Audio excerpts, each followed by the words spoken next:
Hello friends, my self S के sir. और बच्चों, आज हम लोग डिस्कस करने वाले हैं ज्योमेट्री। अब ज्योमेट्री किस तरीके से हम लोग डिस्कस करेंगे परमुटेशन एंड कॉम्बिनेशन में। तो देखो, ये बहुत सिंपल टॉपिक है, इंटरेस्टिंग भी है और इम्पॉर्टेंट भी है। इम्पॉर्टेंट इन द सेंस ये टॉपिक बहुत अच्छे तरीके से आपको कॉम्बिनेशन समझने में हेल्प करता है। अगर ये टॉपिक आप कर लोगे तो कॉम्बिनेशन आपको समझ में आने लगेगा। जो हमें अक्सर कंफ्यूजन होता है परमुटेशन और कॉम्बिनेशन के बीच में, तो ये बहुत अच्छा तरीका है समझने के लिए कि कॉम्बिनेशन के प्रॉब्लम्स कैसे होते हैं या फिर परमुटेशन कॉम्बिनेशन में क्या डिफरेंस होता है। इस टॉपिक को करने के बाद वो सारी चीज़ें आपको समझ आ जाएंगी। तो देखो, सबसे पहले हम गिवन सिचुएशन पे काम करते हैं। क्या दे रखा है? अगर हमारे पास प्लेन में n डिस्टिंक्ट पॉइंट्स गिवन होंगे, जैसे मैंने कुछ ड्रॉ भी कर रखा है, उसके बारे में बताता हूं, लेकिन पहले सिंपल सोचिएगा। अगर हमारे पास प्लेन में कितने points given, n distinct points, और कितनी लाइंस हम उन पॉइंट्स का इस्तेमाल करके ड्रॉ कर पाएंगे, तो इसका आंसर है बच्चों NC2।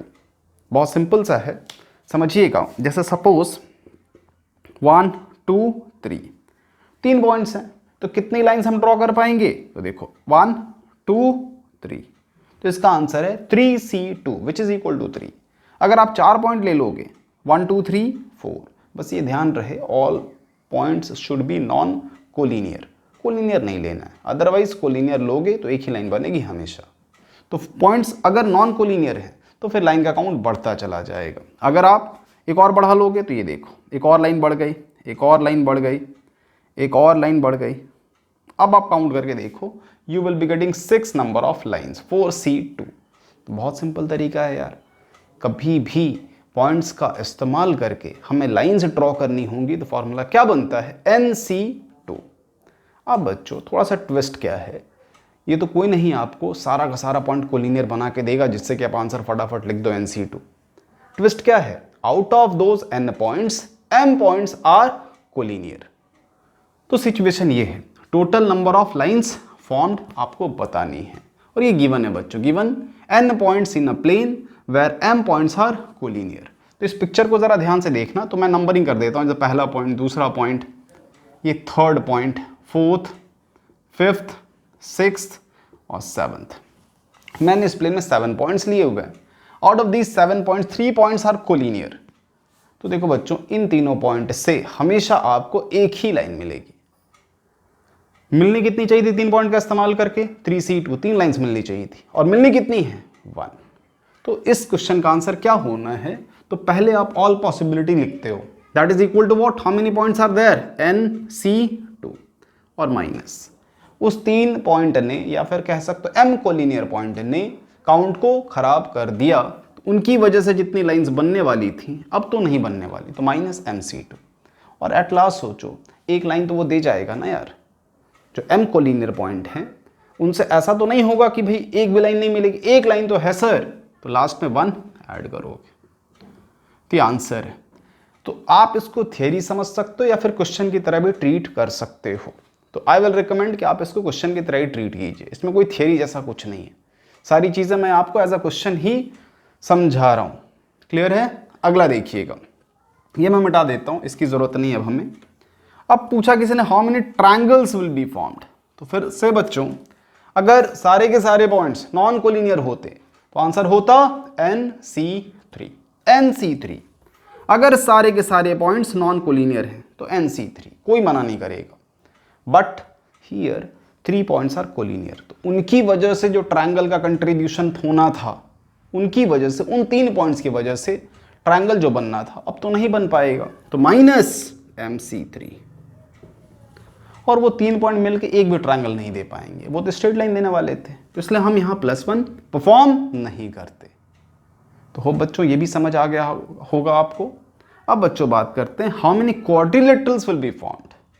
तो obviously if all n points are a non collinear, तो यहाँ आंसर होता NC4। बट कितने पॉइंट्स यहाँ कोलिनियर हैं सोचो जरा, तो 3 पॉइंट्स यहाँ कोलिनियर है, तो उनकी वजह से क्वाड्रिलेटरल में बनना या फिर नहीं बनना, कुछ समझ पा रहे हो आप? तो ध्यान से समझना, वो तीनों पॉइंट को मिला लिया जाए और एक पॉइंट कोई भी आप रेस्ट ऑफ द पॉइंट्स में चूज कर लो तो भी क्वाड्रिलेटरल नहीं बनना, ट्रायंगल बनेगा। क्लियर है? 3C3 और रेस्ट ऑफ 4 पॉइंट से 4C1। तो ये जो काउंट आएगा इससे आपको हमेशा ट्रायंगल मिलेगा, क्वाड्रिलेटरल नहीं मिलेगा। तो क्या करना होगा आपको, माइनस कितने पॉइंट्स मेरे पास बच्चों कोलिनियर हैं, सपोज m, तो m में से कोई सा भी 4 पॉइंट आप चूज कर लो, उससे जितने भी कोऑर्डिनेटर्स बनने वाले तो अब नहीं बनने, तो वो सब्ट्रैक्ट कर लिया। साथ ही साथ MC3 will do the same job. MC3 मैंने 3 पॉइंट चूज कर लिया बच्चों, और बचे हुए पॉइंट्स में से कोई एक पॉइंट मैंने चूज किया, और बचे हुए कितने पॉइंट्स हैं मेरे पास, तो ऑब्वियसली n माइनस m। तो मैंने n माइनस m से मल्टीप्लाई किया। ये ध्यान से समझिएगा, ये पार्ट थोड़ा सा डिफिकल्ट हो सकता है समझने को। तो बच्चों इन दिस वे ये जो पहला टॉपिक था वो हमारा सम अप हो गया, जिसमें हम number of straight lines, number of triangles and number of coordinators ढूंढते हैं। अगर कोई भी कंस्टेंट नहीं होता, if all n points are non collinear, तो आंसर था पहले वाले का NC2, दूसरे वाले का NC3 और तीसरे वाले का NC4। But if points are few points out of those n points, that is m points are collinear out of n points, m collinear है, ये m collinear है, तो फिर आपको थोड़ी सी सावधानी बरतनी पड़ेगी। NC2 माइनस MC2 प्लस 1, क्योंकि अब ये m जो पॉइंट्स कोलिनियर हैं वो अब नई लाइंस को नहीं जनरेट कर पाएंगे, तो उस काउंट को आप हटा दो और उनकी वजह से सिर्फ जो कोलिनियर पॉइंट्स हैं उनकी वजह से एक लाइन तो मिलनी है, तो वो ऐड कर दो। ट्रायंगल के केस में NC3 माइनस MC3, जितने भी कोलिनियर पॉइंट्स हैं उनकी वजह से हमें अब ट्रायंगल नहीं मिलना, तो माइनस वो काउंट। और कोऑर्डिनेटर में भी सेम बच्चों, NC4 total possibility minus MC4। हमने m में से कोई सा भी 4 पॉइंट पिक किया, वो कोऑर्डिनेटर प्रोड्यूस नहीं करेंगे। या फिर कोलिनियर से आप 3 पॉइंट उठा लो MC3 और बचे हुए से 1 पॉइंट उठा लो, तो बचे हुए कितने हैं, n माइनस m C1 या फिर n माइनस m लिखो। तो इन दिस वे पहला पॉइंट बच्चों हमारा डिस्कस हो गया। अब हम सेकेंड पॉइंट के बारे में बात करते हैं, जो अरिहंत में पॉइंट नंबर 2 डिस्कस किया है, ज्योमेट्रिकल प्रॉब्लम्स जो हेडिंग है उसके अंदर। बच्चों सेकेंड टॉपिक स्टार्ट करने से पहले एक चीज़ मैं क्लियर कर दूं, ये जो फॉर्मूला मैंने लिखा है टोटल कोऑर्डिनेटर्स फॉर्म्ड, ये मैंने थोड़ी देर पहले भी आपको बताया था और ये बुक में गलत लिख रखा है, तो इसका ज़रा ख्याल कीजिएगा। मैंने यहाँ आपको सही बताया है। अगर m कोलिनियर है मेरे पास तो MC3 और बचे हुए n माइनस m पॉइंट में से कोई एक पॉइंट आप चूज कर लो, तो ये ध्यान रखिएगा। क्लियर है? अब बात करते हैं बच्चों जो सेकंड टॉपिक दे रखा है आपके बुक में ज्योमेट्रिकल प्रॉब्लम हेडिंग के अंदर। क्या है ये समझने में थोड़ी सी डिफिकल्टी आती है बच्चों को, तो बहुत ध्यान से समझिएगा। सपोज मेरे पास n number of non collinear points हैं, उन n नॉन कोलिनियर पॉइंट्स को अगर आप ज्वाइन करोगे यू विल गेट लाइंस। तो कितनी लाइंस बनेगी सोचो ज़रा, दैट इज NC2। आप किसी भी 2 पॉइंट को ज्वाइन करोगे तो एक लाइन बनेगी। तो total number of lines formed by joining those n non collinear points is NC2। अब जो लाइंस बनी उनके पॉइंट्स ऑफ इंटरसेक्शन को कैलकुलेट करना है, तो फिर क्या होगा आंसर। तो क्वेश्चन में गिवन है हमारे पास n नॉन कोलिनियर पॉइंट्स और उनसे जो लाइंस बनेंगी, सपोज उनसे मुझे p लाइंस मिलते हैं, I get p lines bye joining those n non collinear points. तो उन p लाइंस का कितना पॉइंट ऑफ इंटरसेक्शन होगा, तो आंसर इसका PC2। ध्यान से समझिएगा, n non collinear points have been given, points of intersection of lines formed by joining those n points. तो n पॉइंट्स को मिला के कुछ तो लाइंस बनेंगी। तो इसमें सबसे पहले let p lines are formed by joining those n non collinear points. ये मैंने बना दिया। अब p की वैल्यू क्या होगी, तो therefore p is equal to NC2। p की वैल्यू कितनी हो गई, NC2।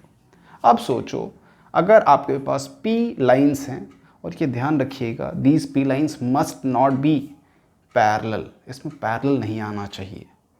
अगर आप पैरेलल बना के ड्रॉ करोगे तो फिर आंसर गलत आएगा। आपके जो पॉइंट्स हैं दैट शुड बी व्हाट, कुछ इस तरीके से अरेंज हो कि उससे पैरेलल लाइंस ना बने, ये ध्यान रखिएगा। ये स्टेटमेंट पढ़ के बहुत अच्छे से समझ में नहीं आता।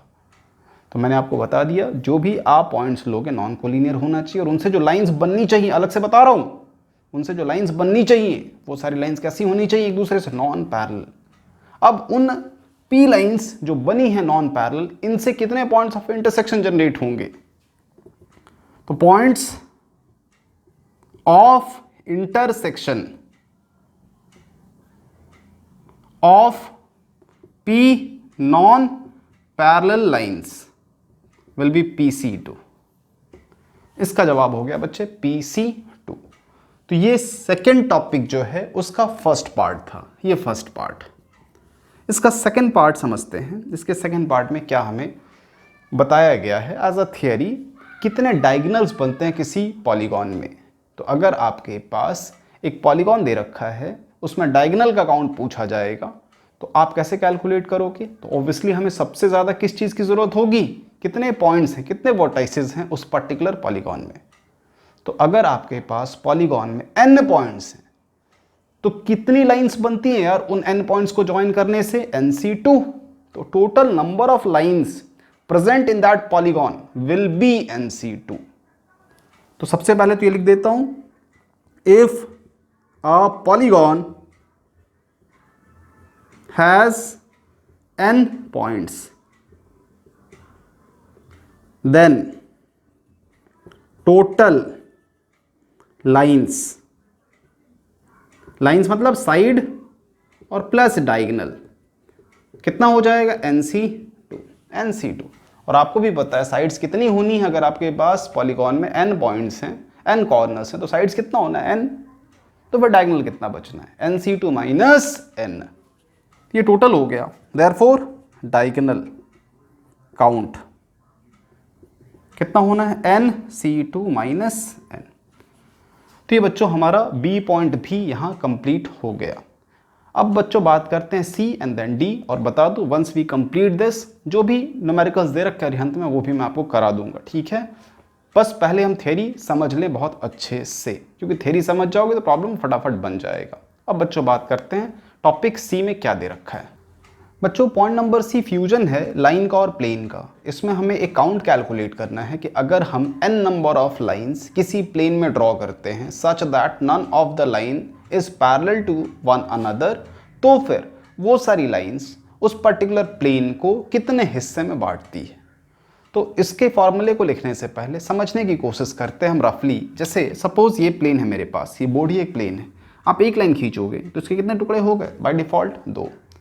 तो इसको मैं साइड में जरा लिखता हूं, एक लाइन तो प्लेन कितने बनते हैं? 2।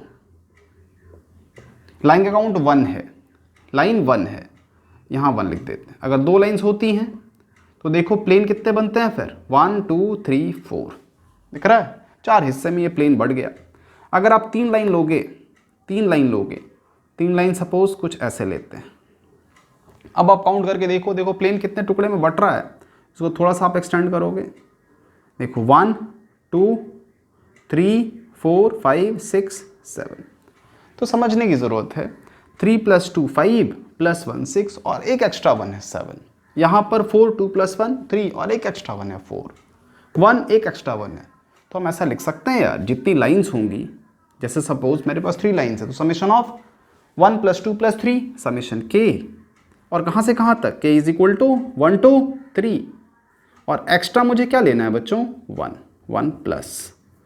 ये बन गया हमारा आंसर कॉरस्पॉन्डिंग टू 3 लाइंस। अगर यही n लाइन अगर होगी n, तो फिर यहाँ क्या हो जाएगा? n। तो ये फॉर्मूला बहुत सिंपल है, समझना भी और याद रखना भी। ये था बच्चों हमारा टॉपिक नंबर C। और अब बात करते हैं last topic from this geometrical series, वो है number of parallelograms formed if you have a set of m parallel lines and another set of n parallel lines, जो बहुत इजी है समझना। तो D point 1 set of m parallel lines, और second है 1 set of n parallel lines. तो कितने parallelogram बनेंगे? तो देयरफॉर पैरेललोग्राम काउंट। तो ऑब्वियसली देखो, कोई सा भी पैरेललोग्राम बनाओगे तो सबसे पहले आप दो साइड पैरेलल डिजाइन करोगे। तो सपोज m वाले से हम दो साइड चूज कर लेते हैं MC2, और जो दूसरा सेट है पैरेलल का उससे हम कोई सा भी दो लाइन आप चूज कर लो, दैट इज MC2। तो बच्चों थियोरेटिकली ये ज्योमेट्रिकल प्रॉब्लम वाला पार्ट हमारा खत्म हो गया। तो सारे के सारे पॉइंट्स यहाँ बोर्ड पे मैंने लिख दिए हैं और सबका एक्सप्लेनेशन भी मैंने आपको बताया, जिसमें मैंने ये भी बताया कि बुक में ये वाला फार्मूला थोड़ा गलत लिख रखा है, ठीक है, ह्यूमन एरर ही होगा, बाई चांस हो जाती है गलती, तो ये ध्यान रखिएगा। तो अब बच्चों जो भी प्रॉब्लम्स दे रखे हैं आपके बुक में एक एक करके वो हम लोग डिस्कस करते हैं और फिर इस सेशन को हम कंक्लूड करेंगे। तो देखते हैं अब जरा numerical problems based on these topics. Question क्या है बच्चों, पहले समझ लेते हैं। We have in total 10 points in a plane and out of those 10 points 4 are collinear. तो हमसे पूछा गया कितने स्ट्रेट लाइंस बनेंगे फिर। तो सॉल्यूशन पहला, अगर बच्चों कोई सा भी पॉइंट कोलिनियर नहीं होता तो आंसर सीधा सीधा था 10C2, but 4 points are collinear, तो देयरफॉर हमें थोड़ा सा इसमें ध्यान रखना पड़ेगा। 10C2 माइनस कोलिनियर कितने हैं 4C2 और प्लस 1, बहुत इजी है। 10 2 तो 45 माइनस 6 और plus 1, this is equal to what, 45 minus 6 39 plus 1 40। तो पहले क्वेश्चन का आंसर है 40। सेकंड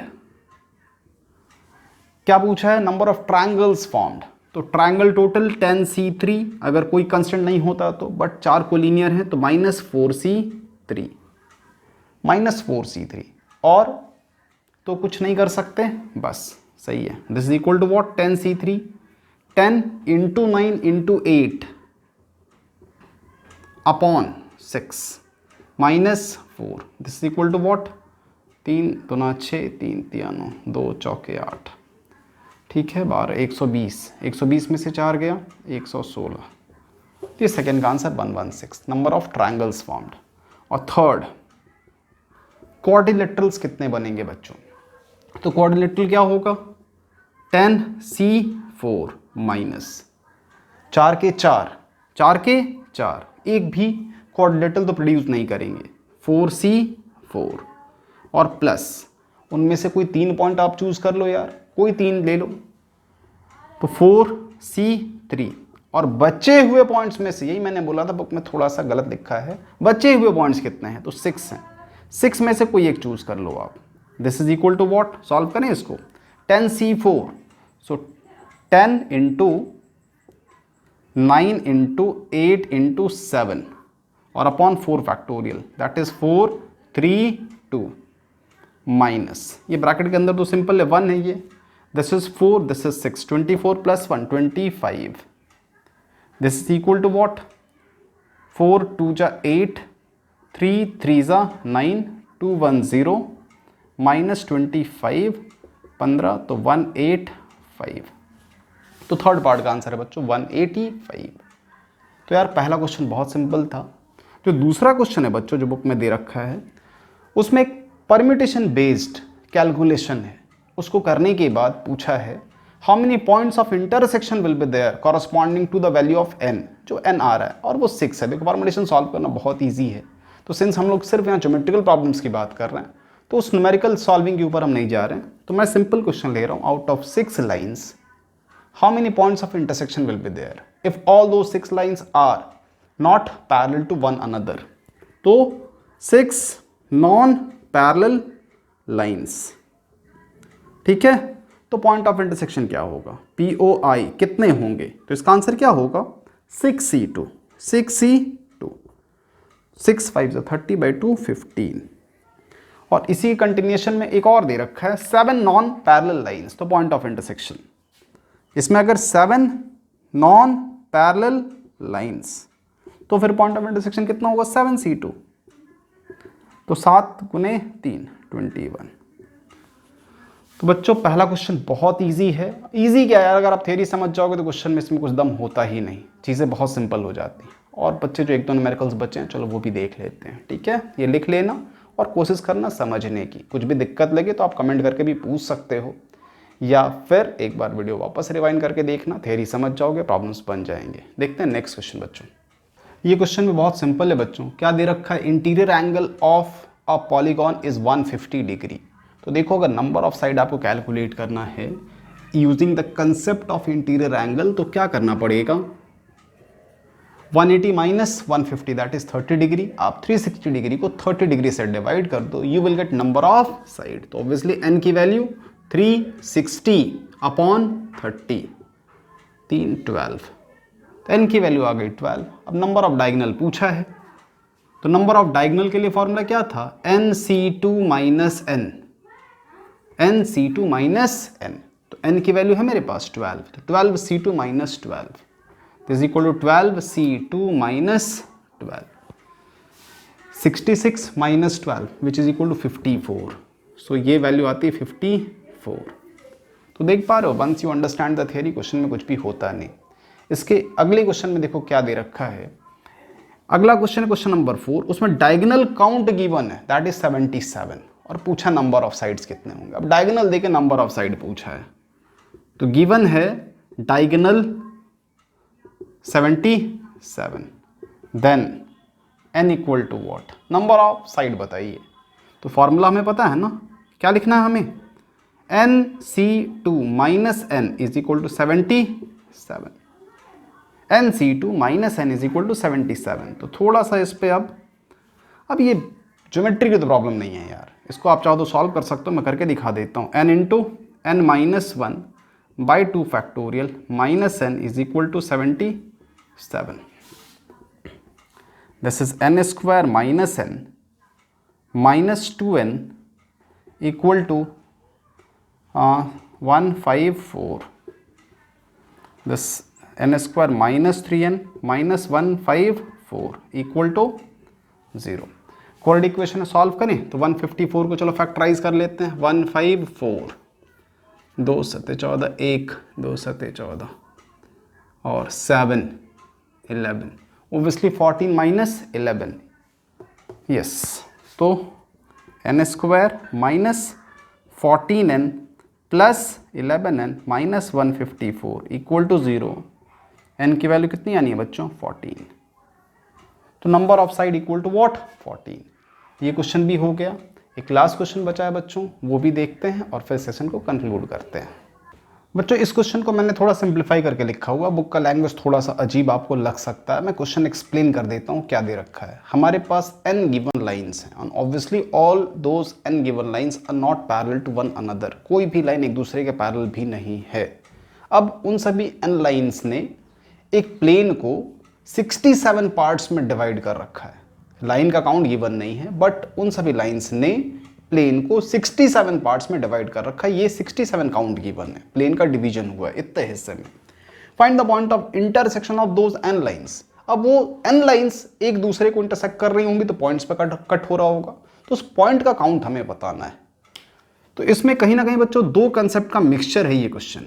तो सबसे पहले हम प्लेन के जनरेशन का फॉर्मूला यूज करें, तो मैंने बताया था number of planes formed, number of planes, कितने प्लेन्स बनते थे, इसका फॉर्मूला था 1 प्लस समेशन k, और k की वैल्यू 1 से व्हाट n तक।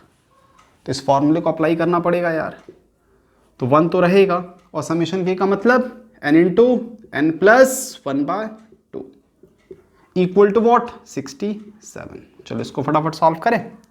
तो this is n square plus n plus 2 equal to 134। So n square plus n minus 132 equal to 0। 132 is 12 into 11। So n square plus 12n minus 11n minus 132 equal to 0। तो n की value कितनी आई? 11। So this implies n equal to 11। तो मेरे पास in total कितनी lines हैं? 11, और 11 line से बच्चों पॉइंट ऑफ इंटरसेक्शन कितना जनरेट होगा? Therefore point of intersection, point of intersection होगा बच्चों 11C2 which is equal to 11 into 10 by 2, this is 55। तो ये क्वेश्चन बच्चों बहुत सिंपल था। तो इन दिस वे ये ज्योमेट्रिकल प्रॉब्लम वाला पार्ट हमारे यहाँ खत्म हुआ। मिलते हैं बच्चों अगली वीडियो में। Thank you.